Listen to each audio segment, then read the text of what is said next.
स्वामी विवेकानंद का जन्म 12 जनवरी 1863 को कोलकाता में विश्वनाथ दत्त और भुवनेश्वरी देवी के घर नरेंद्र नाथ दत्त के घर हुआ था। 4 जुलाई 1902 को बेलूर मठ में जब उनकी मृत्यु हुई, तब तक उन्होंने एक ऐसी क्रांति शुरू कर दी थी जिसकी गूंज आज भी पूरी दुनिया में सुनाई देती है। आज अपने गुरु के संदेश के माध्यम के रूप में वो एक सदी से भी अधिक समय से दुनिया भर के युवाओं के लिए प्रेरणा रहे हैं। इस वीडियो में सद्गुरु स्वामी विवेकानंद के जीवन की कुछ घटनाओं पर नजर डाल रहे हैं, जो उनके गुरु के साथ उनके संबंधों और उनके द्वारा दिए गए संदेश को दर्शाती हैं। जब कोई आदर्शों से भरा जीवन जीता है तो प्रेरणा का पुंज बन जाता है। स्वामी विवेकानंद ने भी जीवन को इसी तरह जिया। खासतौर पर युवाओं के लिए उनकी बातें और सीखें अनमोल हैं। उनके बताए रास्ते पर चलकर न सिर्फ सफलता प्राप्त की जा सकती है, बल्कि देश और दुनिया के प्रति अपने कर्तव्यों को निभाने की प्रेरणा भी विवेकानंद देते हैं। जानते हैं कि उनके जीवन से हमें क्या शिक्षा मिलती है। एक बार शिष्य रामकृष्ण परमहंस के आसपास एकत्र हुए। रामकृष्ण के शिष्यों में से एक स्वामी विवेकानंद थे।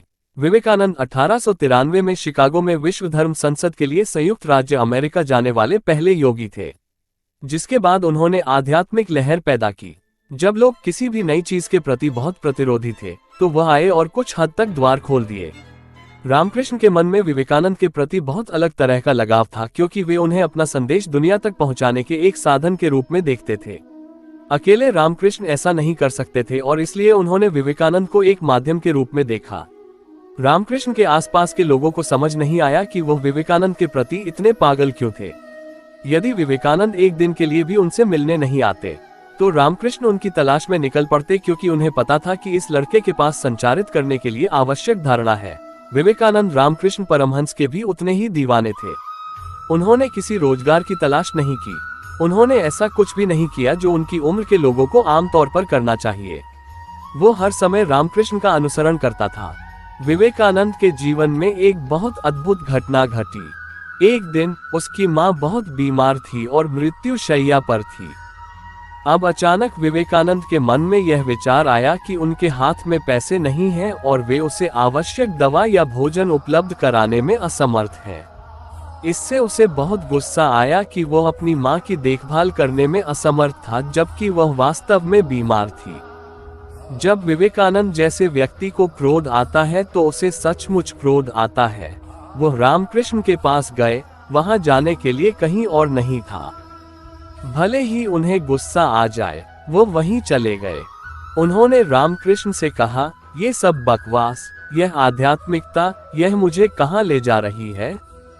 अगर मैं नौकरी करता और वो काम करता जो मुझे करना चाहिए था, तो आज मैं अपनी माँ की देखभाल कर सकता था। मैं उसे खाना दे सकता था, मैं उसे दवा दे सकता था, मैं उसे आराम दे सकता था।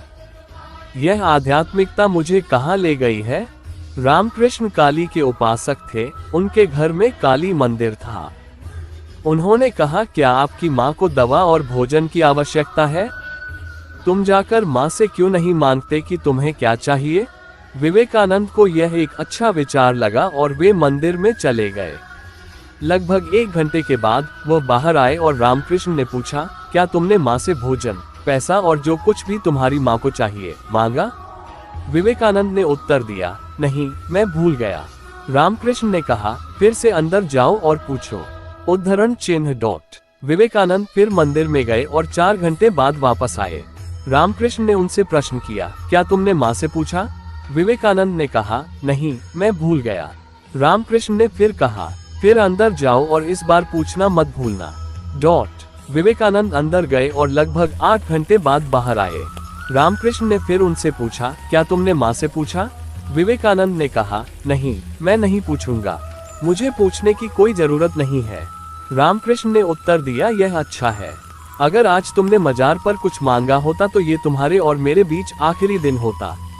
मैं तुम्हारा चेहरा फिर कभी नहीं देख पाता, क्योंकि पूछने वाला मूर्ख नहीं जानता कि जीवन क्या है।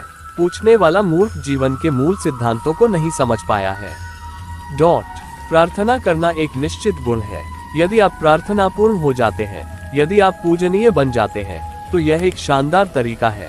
लेकिन अगर आप इस उम्मीद से प्रार्थना कर रहे हैं कि आपको कुछ मिलेगा, तो यह आपके काम नहीं आएगा। ईश्वर का प्रमाण।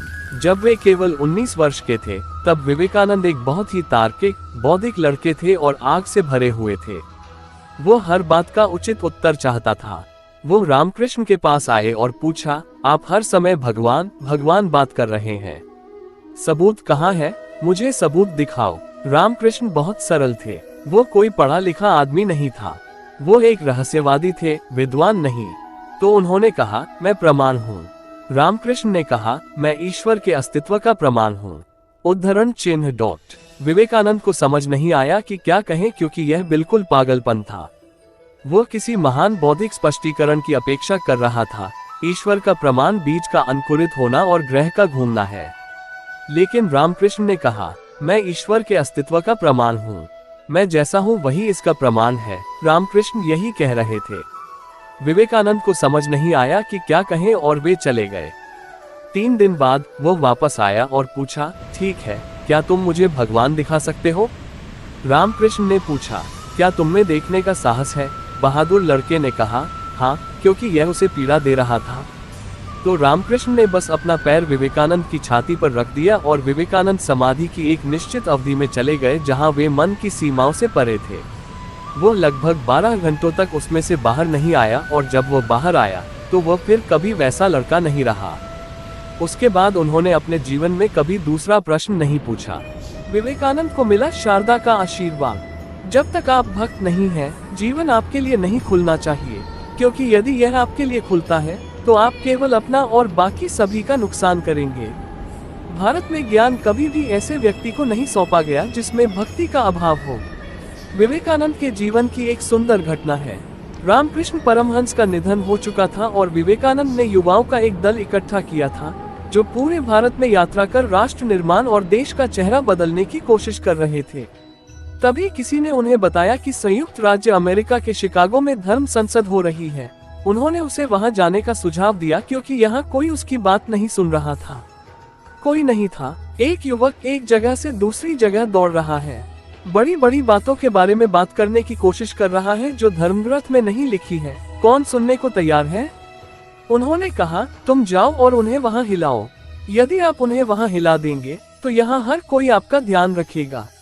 जब वह पश्चिम के लिए रवाना होने वाले थे, पहली बार वह रामकृष्ण का संदेश लेने के लिए संयुक्त राज्य अमेरिका जा रहे थे। वह रामकृष्ण की पत्नी शारदा के पास उनका आशीर्वाद लेने के लिए गए। जब वो आया तो वो खाना बना रही थी। शारदा कोई धुन गुनगुना रही थी। भारतीय महिलाओं के लिए गाना बहुत आम बात थी, खासकर जब वे खाना बना रही हो। अब नहीं, क्योंकि अब बहुत से लोग आईपैड चलाते हैं, लेकिन पहले सबसे बड़ी चीजों में से एक जो आप कर सकते थे वो था बेहद प्यार से अच्छा खाना बनाना और लोगों को परोसना। किसी को अच्छा खाना खाते देखना उनके लिए सबसे बड़ी संतुष्टि थी। खाना पकाना एक आनंददायक विस्तृत प्रक्रिया थी। 20-30 मिनट के भोजन के लिए वे कम से कम 3 से 4 घंटे बिताते थे और वे हमेशा गाते रहते थे। जब उन्होंने आकर कहा, मैं अपने गुरु का संदेश पूरी दुनिया तक पहुंचाने के लिए संयुक्त राज्य अमेरिका जाना चाहता हूं, तो उन्होंने कोई जवाब नहीं दिया। फिर अचानक वो बोली, नरेन, मुझे वो चाकू दो। विवेकानंद ने चाकू उसके हाथ में थमाया और एक खास तरीके से उसे दिया। तब शारदा ने कहा, आप जा सकते हैं, आपको मेरा पूरा आशीर्वाद है। फिर उसने पूछा, तुमने इतनी देर तक इंतजार क्यों किया और सबसे पहले तुमने चाकू क्यों मांगा? आपने सब्जियां काटना समाप्त कर लिया है। उसने कहा, मैं सिर्फ ये देखना चाहती थी कि मालिक के जाने के बाद तुम क्या हो।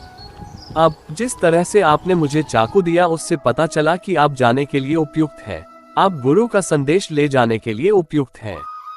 4. स्वामी विवेकानंद और रामकृष्ण का संदेश।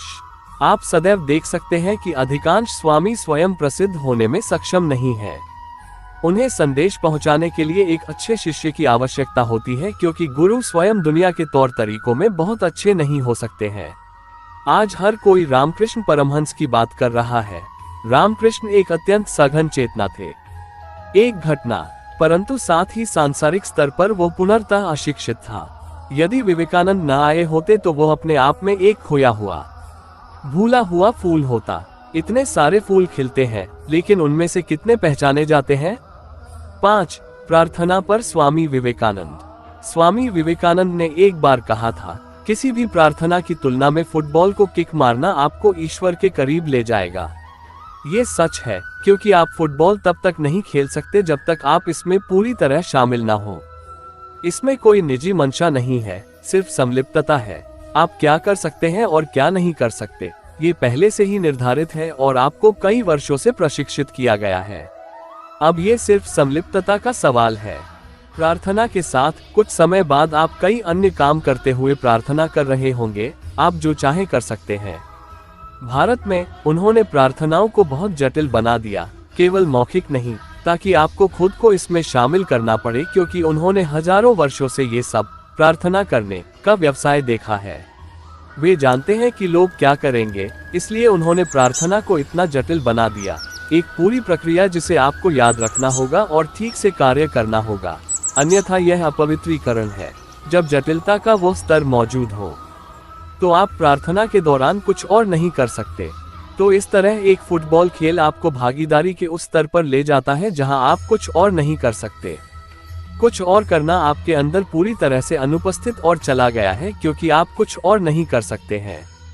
इसमें बहुत अधिक भागीदारी है। फुटबॉल खेल में आपको अपने पैरों को सर्जन की छुरी की तरह इस्तेमाल करना सीखना होगा। यह एक ऐसा खेल है जो विशेष रूप से एक निश्चित स्तर की भागीदारी की मांग करता है, क्योंकि जिन अंगों से आप गेंद को संभालते हैं और जिन अंगों से आप खुद को पूरी गति से चलाते हैं वे समान हैं। और आपको उन 10 अन्य लोगों से बचना है जो ऐसा करने की कोशिश कर रहे हैं, वो सब कुछ जो वे आपके साथ कर सकते हैं। आपको लोगों को चकमा देना है, आपको गेंद लेनी है, आपको पूरी गति से दौड़ना है। आपके पैर एक सर्जन की छुरी की तरह कुशल होने चाहिए, क्योंकि उस गतिविधि से गेंद को निर्देशित करने के लिए अभूतपूर्व कौशल की आवश्यकता होती है। इसमें एक निश्चित स्तर की भागीदारी की आवश्यकता होती है जहां आप लगभग नासमझ होते हैं।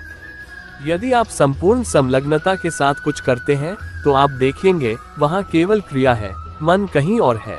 इसलिए फुटबॉल खेल में खिलाड़ी अक्सर उस तरह की स्थिति में पहुंच जाते हैं, क्योंकि यह सब एक ही चीज में होता है। यही कारण है कि जब चीजें तीव्रता से खेली जा रही होती हैं तो यह आधी दुनिया को अपनी गिरफ्त में ले लेता है। एक निश्चित प्रकार का अतिक्रमण है। ये वास्तव में आध्यात्मिक अतिक्रमण नहीं है, लेकिन किसी की सीमाओं से परे जाना एक निश्चित चीज है जो हर किसी को आग लगा देती है। 6 महिलाओं पर स्वामी विवेकानंद। एक बार एक समाज सुधारक विवेकानंद के पास गए और पूछा, ये बहुत अच्छी बात है कि आप भी महिलाओं का समर्थन करते हैं, मैं क्या करूं? मैं उनमें सुधार करना चाहता हूं, मैं इसका समर्थन करना चाहता हूं। तब विवेकानंद ने कहा, हाथ हटाओ, तुम्हें उनके बारे में कुछ नहीं करना है, बस उन्हें अकेला छोड़ दो। उन्हें जो करना होगा वो करेंगे, बस यही तो चाहिए। ऐसा नहीं है कि पुरुष को स्त्री को सुधारना है, अगर वो सिर्फ जगह दे तो वो वही करेगी जो जरूरी होगा।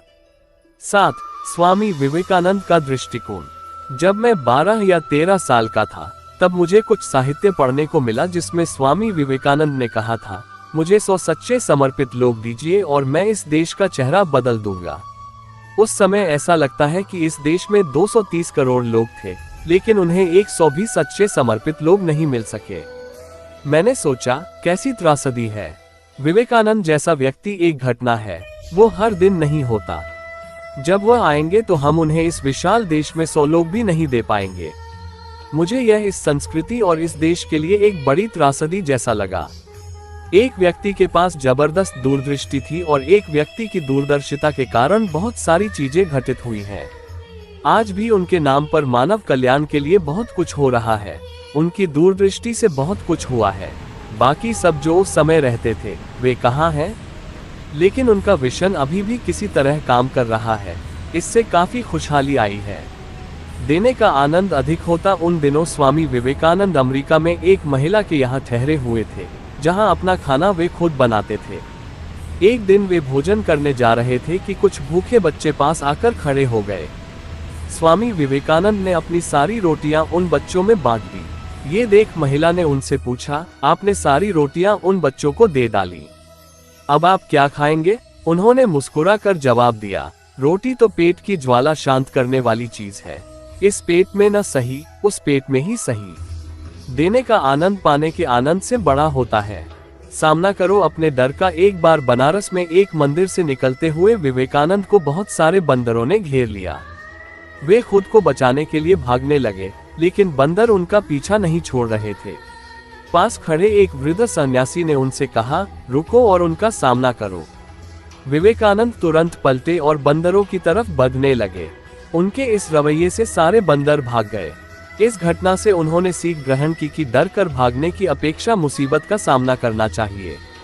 कई सालों बाद उन्होंने एक संबोधन में कहा भी, यदि कभी कोई चीज तुम्हें डराए तो उससे भागो मत, पलटो और सामना करो, दूसरों के पीछे मत भागो। एक व्यक्ति विवेकानंद से बोला, मेहनत के बाद भी मैं सफल नहीं हो पा रहा। इस पर उन्होंने उससे अपने डॉगी को सैर करा लाने के लिए कहा। जब वो वापस आया तो कुत्ता थका हुआ था, पर उसका चेहरा चमक रहा था। इसका कारण पूछने पर उसने बताया, कुत्ता गली के कुत्तों के पीछे भाग रहा था जबकि मैं सीधे रास्ते चल रहा था। स्वामी बोले, यही तुम्हारा जवाब है। तुम अपनी मंजिल पर जाने की जगह दूसरों के पीछे भागते रहते हो। अपनी मंजिल खुद तय करो। श्रेष्ठ है सादा जीवन। सादा जीवन जीने के पक्षधर थे स्वामी विवेकानंद। वो भौतिक साधनों से दूर रहने की सीख दूसरों को दिया करते थे। वे मानते थे कि कुछ पाने के लिए पहले अनावश्यक चीजें त्याग देनी चाहिए और सादा जीवन जीना चाहिए। भौतिकतावादी सोच लालच बढ़ाकर हमारे लक्ष्य में बाधा बनती है। रहो दिखावे से दूर। विदेश जाने पर एक बार स्वामी विवेकानंद से पूछा गया, आपका बाकी सामान कहाँ है? उन्होंने उत्तर दिया, बस यही सामान है। कुछ लोगों ने व्यंग्य करते हुए कहा, अरे ये कैसी संस्कृति है आपकी, तन पर केवल एक भगवा चादर लपेट रखी है। इस पर वो मुस्कुराकर बोले, हमारी संस्कृति आपकी संस्कृति से अलग है। आपकी संस्कृति का निर्माण आपके दर्जी करते हैं, जबकि हमारी संस्कृति का निर्माण हमारा चरित्र करता है। संस्कृति वस्त्रों में नहीं, चरित्र के विकास में है। इससे हमें सीख मिलती है कि बाहरी दिखावे से दूर रहकर अपने चरित्र के विकास पर ध्यान देना चाहिए। एकाग्रता सफलता की कुंजी। अमेरिका में भ्रमण करते हुए स्वामी विवेकानंद ने एक जगह देखा कि पुल पर खड़े कुछ लड़के नदी में तैर रहे अंडे के छिलकों पर बंदूक से निशाना लगाने की कोशिश रहे हैं। किसी का एक भी निशाना सही नहीं लग रहा था। तब वे एक लड़के से बंदूक लेकर खुद निशाना लगाने लगे। उन्होंने पहला निशाना बिल्कुल सही लगाया, फिर एक के बाद एक उन्होंने 12 निशाने सही लगाए। लड़कों ने आश्चर्य से पूछा, आप ये कैसे कर लेते हैं? स्वामी विवेकानंद बोले, तुम जो भी कर रहे हो अपना पूरा दिमाग उसी एक काम में लगाओ। अगर तुम निशाना लगा रहे हो तो तुम्हारा पूरा ध्यान अपने लक्ष्य पर ही होना चाहिए, फिर कभी चूकोगे नहीं। अगर अपना पाठ पढ़ रहे हो तो केवल पाठ के बारे में सोचो। एकाग्रता ही सफलता की कुंजी है। डिस्क्लेमर, यहाँ दी गई जानकारी सामान्य मान्यताओं और जानकारियों पर आधारित है, तथास्तु इसकी पुष्टि नहीं करता है। तो ये थी स्वामी विवेकानंद जी के जीवन से जुड़ी हमारी कुछ पेशकश। उम्मीद है आपको वीडियो अच्छी लगी होगी। वीडियो पसंद आए हैं तो हमारे चैनल को सब्सक्राइब करें, कमेंट करें और दोस्तों में शेयर करें। धन्यवाद।